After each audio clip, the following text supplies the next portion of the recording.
न कर्मणो गति है। हाँ, कर्म की गति बहुत गहन है, रहस्यपूर्ण है, लोग समझ नहीं पाता है, भूल चूक होते रहता है। एक बार एक व्यक्ति गुरु नानक के पास गया और उनसे बोला, वह किसी महात्मा की खोज में निकला है। क्यों? क्योंकि मैंने सुना है कि महात्मा बड़े अंतर्यामी होते हैं। कि हम महात्मा की खोज में निकले हैं, उनको नानक जी को कह रहे थे, वो तो अपने पहुंचे हुए थे। व्यक्ति बोला, क्योंकि मैंने सुना है कि महात्मा बड़े अंतर्यामी होते हैं, इसीलिए हम महात्मा की खोज में घूम रहे हैं। वे बहुत दूर तक का देख लेते हैं, उनकी दृष्टि बड़ी पारखी होती है। मैं किसी ऐसे ही महात्मा से मिलकर ज्ञान प्राप्त करना चाहता हूँ, अपना मकसद बताया, जिससे हमारे रोजगार में और बरकत हो जाए, बरकत जिसको कहते हैं, और हमारे कल्याण का मार्ग भी प्रशस्त हो। गुरु नानक देव मुस्कुराए, वे सब कुछ समझ गए। गुरु नानक देव ने उसे महात्मा के रूप में एक लाली बरही का नाम बता दिया। और तो गुरु नानक तो अपने पहुंचे हुए संत थे, वही ना सिख धर्म चलाया है, और बरही का नाम बता दिया। और वह व्यक्ति लाली बरही की खोज में निकल पड़ा कि पहुंचे हुए हैं, संत हैं, जाइए उनसे भेंट कीजिए। वह व्यक्ति लालू बरही के घर पहुंच गया। उसने देखा कि लाली बरही बांस की छतरी बना रहा है। वह व्यक्ति मन ही मन सोचने लगा कि गुरु नानक देव ने मुझे यहाँ ऐसे व्यक्ति के पास भला क्यों भेजा है, हम तो संत की खोज में थे। यह तो किसी भी तरह से महात्मा के समान नहीं दिखता है। लालू बरही उस समय सबका अंतिम संस्कार करने के लिए बांस की छतरी बना रहा था, तो कोई मरा हुआ होगा। उस व्यक्ति को यह जानकर और भी आश्चर्य हुआ, यह व्यक्ति महात्मा कैसे हो सकता है। उसने लालू से पूछ लिया, आप यहाँ किसके अंतिम संस्कार की तैयारी कर रहे हैं? तब तो लालू ने बताया कि उसके लड़के के शरीर पर से गाड़ी का पहिया निकल जाने से उसकी मृत्यु हो गई। किसका? लालू बरही का बेटा ही मर गया, गाड़ी का पहिया चढ़ गया, बैलगाड़ी का। ऐसा कैसे हो गया? उस व्यक्ति ने प्रश्न किया। कहता, जो भाग में लिखा है भला उसको कौन टाल सकता है। कर्म की गति बड़ी गहन है, वही शायद सदगुरु की यही मर्जी रही होगी। लालू ने जवाब दिया, कैसे मरा, कैसे का, ऐसा का है वह, पर यह तो बहुत बुरा हुआ। वह व्यक्ति बोल पड़ा, जो गया था संत की खोज में। बुरा हो या अच्छा, पर हुआ वही जो होना था। लालू जवाब दिया, सदगुरु की यही इच्छा थी। अब सदगुरु की इच्छा यही थी, सदगुरु कहते थे, सदगुरु भगवान तो एक होता है। लालू ने ऐसा कहा और फिर बोला, अब देखो ना, मुझे ऐसा आभास हो रहा है कि सदगुरु की इच्छा से आज के 8वें दिन तुम्हें फांसी पर चढ़ाया जाएगा। किसको? वही व्यक्ति जो खोज रहा था, संत को खोज रहा था। कहा था, हमको सदगुरु से ऐसा लगता है कि प्रेरणा कि आज से 8वां दिन तुम्हारा फांसी पर चढ़ जाएगा। अब देखो ना, मुझे ऐसा आभास हो रहा है सदगुरु की इच्छा से, मैंने वो कतिया कलम से उनका सदगुरु हर बात में सदगुरु की इच्छा से, कि आज के 8वें दिन तुम्हें फांसी पर चढ़ाया जाएगा।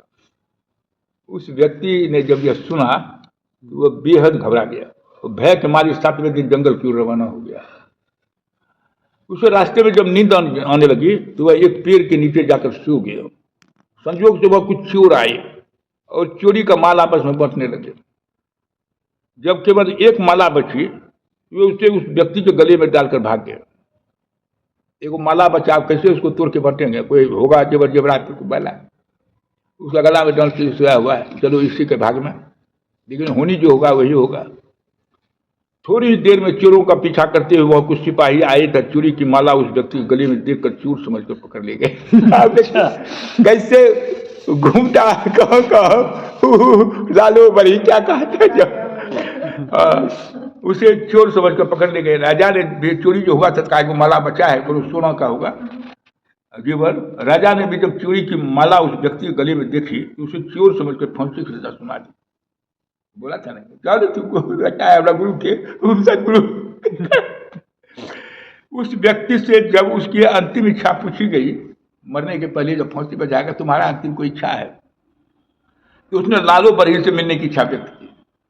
हमको लालू बरही से मिला दीजिए, वो कहा था घटना दिन। जब उसे लालू के पास ले जाया गया तो उसने उसके पैर पकड़ लिए और फांसी से बचने के लिए गिड़गिड़ाने लगा। ये तो पहुंचा हुआ आदमी कह दिया बचा भी सकता है। विश्वास हो गया, आस्था बढ़ गई। तब लालू ने उससे कहा, देखा भाग में जैसा लिखा रहता वैसा ही है ना, होता है या नहीं? अब तो तुम गुरु नानक देव का स्मरण करो, जहाँ से चले हैं, जिसके पास पहुंचे हैं, असल पहुंचे हुए थे, उनसे बड़ा उस समय कोई नहीं था। हैं नानक देव, यदि उनकी मर्जी होगी तो तुम बच जाओगे। तुम जहां से चले हो, जो कह दिए कि लालो के पास जाओ, लालो भी होगा उन्हीं का चेला। सदगुरु सदगुरु जो बराबर कहते थे, गुरु नानक का चेला था। उस व्यक्ति ने नानक देव का स्मरण किया और थोड़ी देर में खबर आई कि असली चोर पकड़े गए। हो गया क्या? यह असली चोर नहीं है, ये तो कोई पिन्हा दिया इसको माला। और उन्होंने यह कबूल कर लिया कि एक माला उन्होंने पेड़ के नीचे सोए हुए व्यक्ति गली में डाल दी थी। पुलिस को बोला। राजा ने जब ये सुना तो उस व्यक्ति को रिहा कर दिया।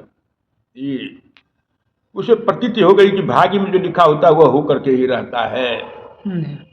कभी उसने अपने जीवन में कुछ ऐसे कर्म जरूर किए थे जिसके कारण उसे कुछ समय के लिए इस तरह की पीड़ादायक परिस्थिति का सामना करना पड़ा।